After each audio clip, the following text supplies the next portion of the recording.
महर्षि, पिछली बार आपने हमने साधन और आश्रय तत्व की चर्चा, बहुत विस्तृत चर्चा हुई थी। एक दो साधक आए थे महाराज जी, क्योंकि उनके भी प्रश्न थे। तो उनका ऐसा मानना था, क्योंकि अभी भजन मार्ग में अभी इनिशिएटिव है, अभी नए नए चलना शुरू हुआ है। वो कहते हैं कि कहीं ना कहीं बाबा प्रमाद आ जाता है, मतलब आश्रय है, मतलब उस बात को भी स्वीकार कर रहे हैं महाराज। नहीं, आश्रित है ही नहीं, तभी प्रमाद आ रहा है। बात समझिए ना, आश्रित का तात्पर्य है एक भी श्वास अपने प्रीतम के चिंतन से खाली न जाना। वो आश्रय को समझ ही नहीं पा रहे ना। हाँ, तो आश्रय को ना समझने के कारण उनके अंदर आता प्रमाद। देखो, जैसे आप भजन कर रहे हो, आश्रय आपका देह का है, तो विषय चिंतन होगा, भोगों की तरफ दौड़ होगी, पूरा जन्म लग जाएगा लड़ते लड़ते। बात समझना, सूक्ष्मता। अब हमारा आश्रय श्री भगवान है, अंदर से एकदम पूर्ण भगवत आश्रित है। अब उसकी पहचान क्या है? भगवान की आज्ञा का पालन करना। भगवान आज्ञा कर रहे हैं, मच्चित्ता मदगत प्राणा बोधयंता परस्परम कथयन्ति च माम नित्यम तुष्यन्ति च रमन्ति च तेषां सतत युक्तानां भजतां प्रीतिपूर्वकम। मेरा सतत भजन करे, अनन्य चिंतयन्तो माम ये जना परिपात। मेरा अनन्य चिंतन, ये है आश्रय। आश्रय का मतलब क्या समझते हैं? अंदर से हम जिसके आश्रित होते हैं उसी का सतत चिंतन होता है। जैसे काम का आश्रित कामनी का बिना प्रयास के चिंतन करेगा, धन का आश्रित धन का बिना प्रयास के चिंतन करेगा। उसको प्रयास थोड़ी करना पड़ता है। आप विचार करके देखो, तो आश्रय हम जब प्रभु का लेंगे, अभी आश्रय नहीं हुआ ना, तभी ये बात आती प्रमाद। ये कर्ता बोल रहा है, ये अहम बोल रहा है, जो समर्पित नहीं हुआ। जो अहम समर्पित हो जाता है वो एक क्षण भी भगवान से विलग नहीं हो सकता। तदर्पिता अखिलाचारिता तद विस्मरणेन परम व्याकुलते। वो समस्त आचरण भगवान के अधीन होकर करता है, और एक सेकंड के लिए भगवान का विस्मरण हो जाए तो व्याकुल हो जाता है, जैसे प्राण निकलने का। यह है आश्रय। आश्रित का मतलब क्या समझ रहे हैं लोग? कहना कि साधन सुधन अभी नहीं करेंगे, केवल हम तो पढ़े हैं व्यास पुरुष। ये तो कायर पुरुष है, ये कायर पुरुष है, ये भगवत आश्रित थोड़ी है। भगवत आश्रित थोड़ी है। भगवत आश्रित है अपने कर्तव्य का पालन करते हुए, उसमें अहम नहीं है।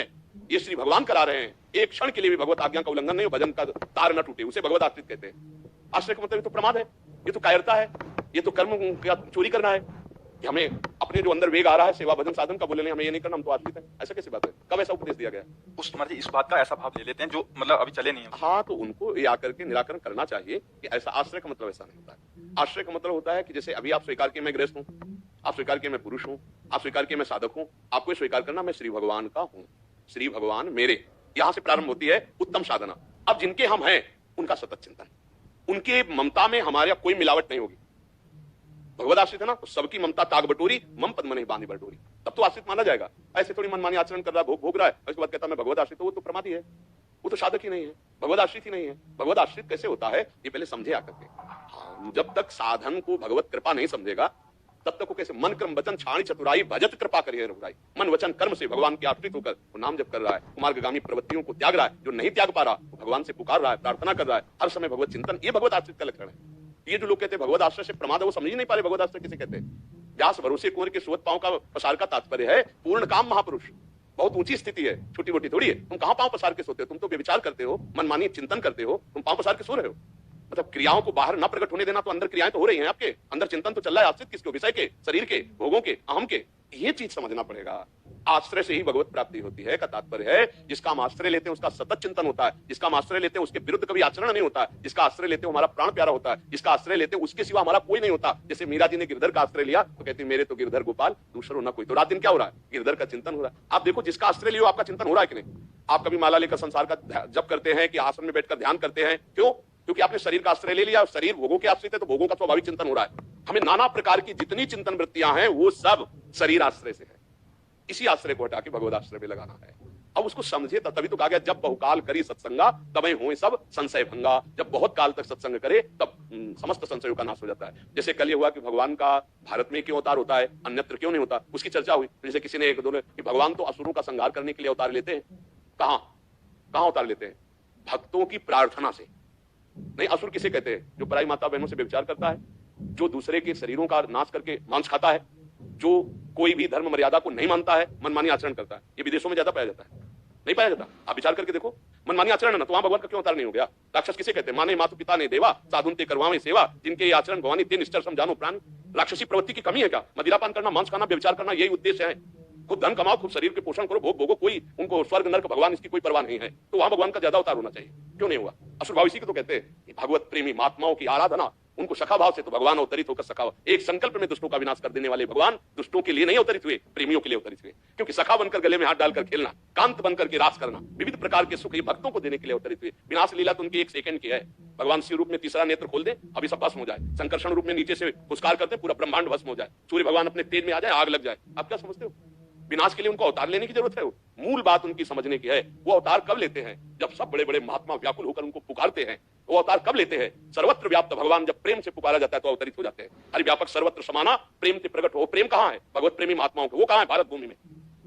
जितेंद्रीय धर्मनिष्ठ प्राणों का समर्पण करके भगवान की आराधना में अपने को भस्म कर दिया, वो महात्मा सजयती सजयती, वो जय जय को प्राप्त है। बातें बनाने से थोड़ी है, बातें बनाने से थोड़ी है। बस समझना है भगवान की बात। ये बिना आराधना के वाले जो बुद्धि के हैं, ये ऐसे तर्क वितर्क छोड़ते रहते, समझते नहीं। भगवान का आश्रय और उसका चिंतन बिगड़ जाए, कैसी बात करते हो? अहम का आश्रय, देह भाव देहाभिमान का आश्रय, अब भोगों में चिंतन जाएगा तो हमारा पूरा जीवन लग जाता है आश्रय होने में, आश्रित होने में पूरा जीवन लग जाता है। और जिस दिन सच्चा आश्रय आया उसी दिन भगवत साक्षात्कार हो जाएगा। शरणागति प्रारंभ से लेकर के जीवन भर शरणागति होती रहती है। तनुवांग मनोभिरमले सोहम तवे वापसिता, शरीर से, वाणी से, मन से और स्वयं से शरणागति। अब प्रारंभ से वचन से होती है, नाथ मैं आपकी शरण में हूं। अब पूर्ण हो गई क्या इसी से? अब तुम्हारे आचरण पूरी शरणागति होने चाहिए।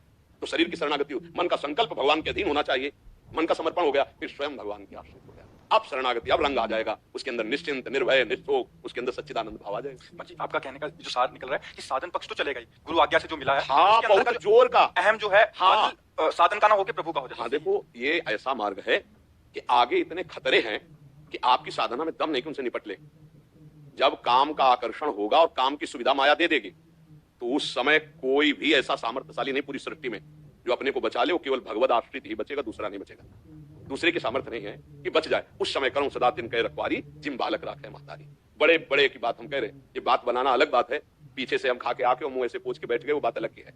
पीछे भी वैसे ही और सामने भी वैसे ही। ये केवल भगवान की कृपा से हो सकता है, अन्यथा दो चेहरे होते हैं, ध्यान रखना। जब बैक में और कैमरे के सामने दोनों एक हो, अर्थात संसार की दृष्टि के सामने और एकांत में भी जिसका एक हो, वो भगवद आश्रित होता है। और ऐसा बहुत कठिन है, बहुत कठिन है। बातें बना लेना बहुत सरल है, अच्छे अच्छे ऐसे बोल उठते हैं, ये मार्ग ऐसा है। और जो नहीं बोल उठते वो बैलेंस बना लेते हैं, होगा फिर होगा, ऊपर से अंदर से कुछ, वो भगवत साक्षात्कार नहीं होता, वो भगवत प्राप्ति नहीं। जी, आपके सत्संग से सुना है कि साधन करते करते लास्ट में जब हार जाता है तो आश्रित हो जाता है। आज आपकी कृपा से आप सीधा हमें वो दे रहे हैं, तो क्या जो आपने अनुभव किया हमें आज स्वीकार करने से ही वैसा अनुभव? बिल्कुल। तात स्वर्ग, इस पर ध्यान दिया जाए। तात स्वर्ग अपवर्ग सुख धरी तुलाय कंग, और तूल नताय सकल मिल जो सुख लव सत्संग।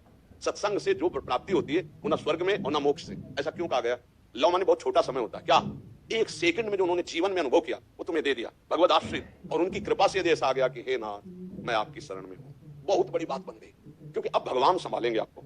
अभी तक तुम अहंकार से टहल रहे थे माया में, अब भगवान तुम्हारे को धीरे धीरे, और जहां जहां तुम्हारा अहम काम करेगा वहां वहां तुम रौंद दिए जाओगे अपने आप को। हे प्रभु देख लो मैं गिरा, बोला और ऊपर और ऊपर, और ऐसी जगह बैठा देते जाना, काम स्पर्श करता है, न क्रोध न लोभ न मोह न मद न मत्सर। भगवत आश्रित होना हर साधक को पड़ेगा, आज नहीं तो कल। भक्ति की पूर्णता है आत्मसमर्पण करो। श्रवणम कीर्तनम स्मरणम विष्णुपाद सेवनम अर्चनम बंदनम दास्यम शक्य। परिणाम क्या आएगा? आत्मनिवेदनम, आत्मनिवेदन, आश्रय, समर्पण, शरणागति। वो तो जानते नहीं ना, इसलिए ऐसा कह रहे हैं। हमें भगवत प्राप्ति के लिए भगवत आश्रय और निरंतर भगवत साधन, चाहे वो गृहस्थी में चाहे विरक्ति में, जो भी कर्म कर रहा है सांगोपांग करके भगवान को अर्पित करना, भजन बनने लगेगा। अब वो समझते नहीं। अच्छा, आश्रय भजन का नहीं लिए हो तो फिर आश्रित किसके हो तुम? जिसका हम आश्रय लिए उसका भजन नहीं करेंगे तो आश्रित किसके है? वो समझ नहीं पाते। आश्रय तत्व को समझना कठिन है, और समझ गया तो जिसके हम आश्रित रात दिन वही चलेगा। देखो कई बार बताया आश्रय की पहचान कि जैसे सुखद घटना आई, कोई सुखद परिस्थिति आई कोई, तो आपका मन कहां गया? ये देखना। कोई दुखद परिस्थिति आई, आपका मन कहां गया? तो सुखद परिस्थिति में देखिएगा आपका मन अपने प्रयास पे जाएगा। जब हमने ये किया ना, ऐसा हुआ ना, बड़ा प्रश्न। आश्रय किसका है? मैं का, शरीर का। और दुखद जब परिस्थिति आएगी तब आपको कोई मित्र, कोई पदाधिकारी ये याद आएगी, आश्रय किसका है? संसार का। और जब भक्त के जीवन में सुखद परिस्थिति आती है तो भगवान के दुलार को देखता है। इसलिए श्री हरि के दुलार से, कृपा से नहीं, वो दुलार कर रहे हैं। और जब विपत्ति और कठिन परिस्थिति आती है तो वो कृपा का अवलोकन करता है। भगवान कृपा करके हमारे पापों का मार्जन करके पवित्र कर रहे हैं। दोनों स्थिति में, संकट में भी भगवान की तरफ वृत्ति गई और सुख में भी भगवान की तरफ वृत्ति गई। वो भगवान को भूल कैसे सकता है? आश्रय तत्व पे आज आप जिसके आश्रित हो उसी का ज्यादा चिंतन होगा। ध्यान देना। शरीर के आश्रित हो तो कभी भूल रहे हो शरीर को, भजन नहीं हो रहा। आप देखो शरीर का भजन हो रहा है कि नहीं हो रहा? अच्छा, अब शरीर को जितनी मांगे हैं वो सब चाहिए ना आपको, वही सब आप कर रहे हैं ना। ये आश्रित हो जाओगे तो भगवान के जितने भगवत भाव के सद्गुण हैं वो सब आप में आने लगेंगे। ये अंदर की शरणागति की बात है। प्रारंभ में साधक को चाहिए गुरुजनों का आश्रय लेके उनके बताए हुए साधन पर रति करे। तो आश्रय किसका? गुरु का आश्रय हुआ ना। तो गुरु और भगवान दो है क्या? गुरु गोविंद ने भेद कराई, तो आश्रय से ही तो भजन शुरू होता है, और भजन से आश्रय परिपक्व हो जाता है। जी, आपने बोला कि ज्यादा उद्दंडता करोगे तो अपना धुलाई भी चालू कर देंगे आपकी, इसका क्या? हाँ, इसका मतलब होता है जैसे आप मनमानी आचरण कर रहे हो तो आपको फंसा, जो मन फंसाए है, अब ऐसी जगह फंसोगे कि ऐसी भारी बेइज्जती होगी, कुछ गली में नहीं जाओगे, तुम थर्रा जाओगे, कांप जाओगे, या अंदर से जला दिया जाएगा इतना कि आप कान पकड़ोगे कि प्रभु बस इस बार बचा लो, कभी भूल नहीं करेंगे। और या वहां इतनी तुम्हारी पिटाई हो जाएगी, बेइज्जती हो जाएगी, कुछ गली में नहीं जाओगे। भगवान दो प्रकार से कृपा करते हैं, एक बार समझा के और दूसरी बार घटना पैदा करके। अरे हृदय कांप जाएगा कि भूल से भी नहीं करेंगे। इससे भी आश्चर्य कुछ तो है। और क्या, बड़े करुणा निदान है। वो कहते हैं साम दाम और दंड भेष से सीधे रास्ते लाऊं, नकली से बनाऊं असली, भगत मेरे मुकुटमणि, मैं भक्तन को दास, भगत मेरे मुकुटमणि। ये मेरे मन में ठनी, नकली से बनाऊं असली, झूठा खेले साचा होए, अगर झूठे